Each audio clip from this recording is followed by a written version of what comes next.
J'imagine que tu te poses bon nombre de questions concernant les métaux précieux. Pourquoi l'or et l'argent sont-ils considérés comme des investissements sûrs? Comment peut-on investir dans l'or et l'argent? Quels sont les avantages de l'investissement dans l'or et l'argent par rapport à d'autres investissements? Comment protéger mon argent avec l'inflation et une crise qui nous menace? Bienvenue dans cette vidéo sur l'investissement dans l'or et l'argent selon les principes de la finance islamique. Vous avez été nombreux à me demander une vidéo sur le sujet. Voilà, aujourd'hui, c'est chose faite. L'investissement dans l'or et l'argent est un sujet qui a toujours suscité l'intérêt des investisseurs.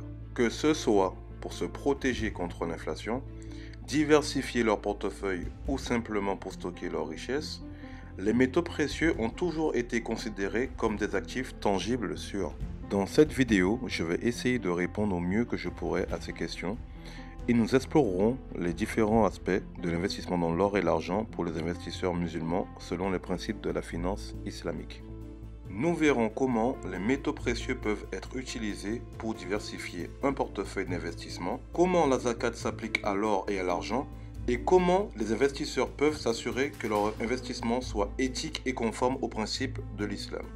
Alors, si vous êtes un investisseur à la recherche de moyens pour investir votre argent selon vos principes religieux, restez jusqu'au bout de la vidéo pour ne pas louper les informations cruciales dans le final où je vous montre en bonus comment j'investis dans les métaux précieux. L'or a toujours été utilisé comme moyen de paiement pendant des milliers d'années. En fait, l'utilisation de l'or remonte à l'Égypte ancienne, où il était utilisé pour payer les travailleurs et acheter des biens. Au fil du temps, l'or est devenu un symbole de richesse et de pouvoir. Au Moyen Âge, les pièces d'or et d'argent ont été frappées pour servir de monnaie. Les pièces d'or étaient souvent utilisées pour les transactions commerciales de grande valeur, tandis que les pièces d'argent étaient utilisées pour les transactions de plus petite valeur. Au cours des siècles suivants, les gouvernements ont continué à frapper des pièces d'or et d'argent pour servir de monnaie. Au 19e siècle, de nombreux pays ont adopté l'étalon or, un système dans lequel la valeur de la monnaie est fixée en fonction de la quantité d'or qu'elle contient. Les banques centrales ont également commencé à accumuler de grandes quantités d'or pour soutenir leur monnaie. Cependant, l'utilisation de l'or comme monnaie a diminué au XXe siècle. Les gouvernements ont commencé à imprimer de l'argent sans avoir suffisamment d'or pour le soutenir, ce qui a entraîné une inflation croissante et une dévaluation de la monnaie. En 1971, les États-Unis ont abandonné l'étalon or, ce qui a entraîné l'abandon de l'étalon or par les autres pays.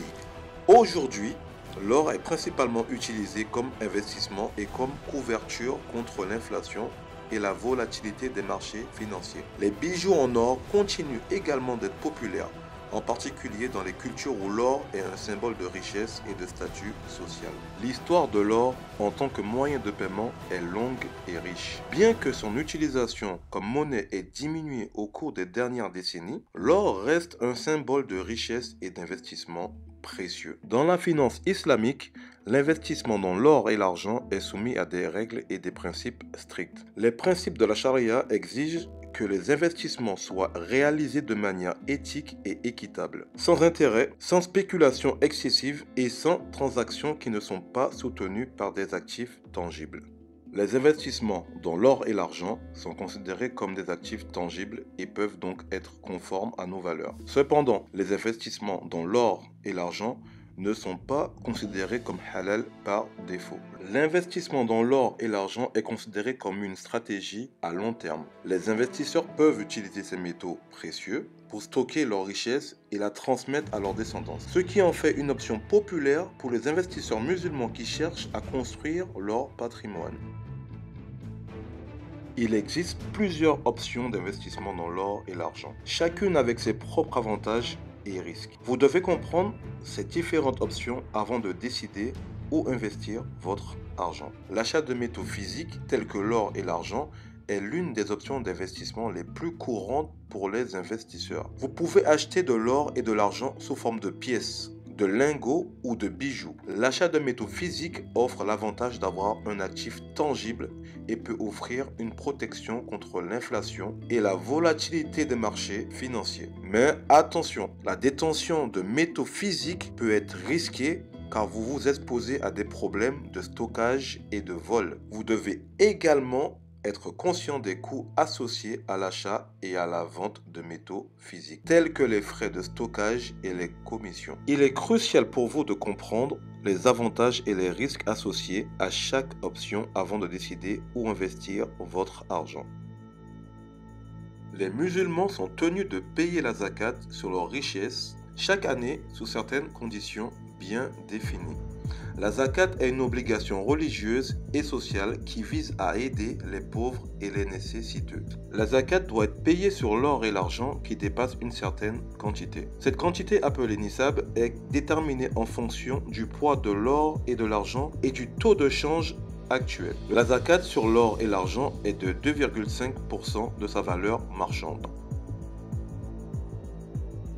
Investir dans l'or et l'argent peut offrir des avantages et des risques pour les investisseurs. Tout d'abord, l'or et l'argent sont considérés comme des actifs tangibles, ce qui signifie qu'ils ont une valeur intrinsèque et peuvent être utilisés comme une couverture contre l'inflation et la volatilité des marchés financiers. L'or et l'argent peuvent être utilisés pour diversifier un portefeuille d'investissement et peuvent offrir une protection contre les risques géopolitiques et économiques. Aussi, l'investissement dans l'or et l'argent est considéré comme une stratégie à long terme, ce qui en fait une option populaire pour les investisseurs qui cherchent à construire leur patrimoine. Bien que l'investissement dans l'or et l'argent puisse offrir des avantages, il est également associé à des risques. Tout d'abord, la volatilité des prix de l'or et de l'argent peut entraîner des pertes. De plus, la détention de métaux physiques peut être risquée. Vous devez comprendre que l'investissement dans l'or et l'argent peut être affecté par les fluctuations des taux de change, ce qui peut augmenter le risque pour les investisseurs qui investissent dans des métaux précieux libellés dans une devise étrangère. Vous devez également prendre en compte les considérations éthiques de l'investissement dans l'or et l'argent. Selon les principes de la charia, les investissements doivent être réalisés de manière éthique et équitable, sans intérêt, sans spéculation excessive et sans transactions qui ne sont pas soutenues par des actifs tangibles. Les investisseurs doivent être conscients des sociétés qui extraient ou traitent l'or et l'argent et s'assurer qu'elles respectent les principes de la charia.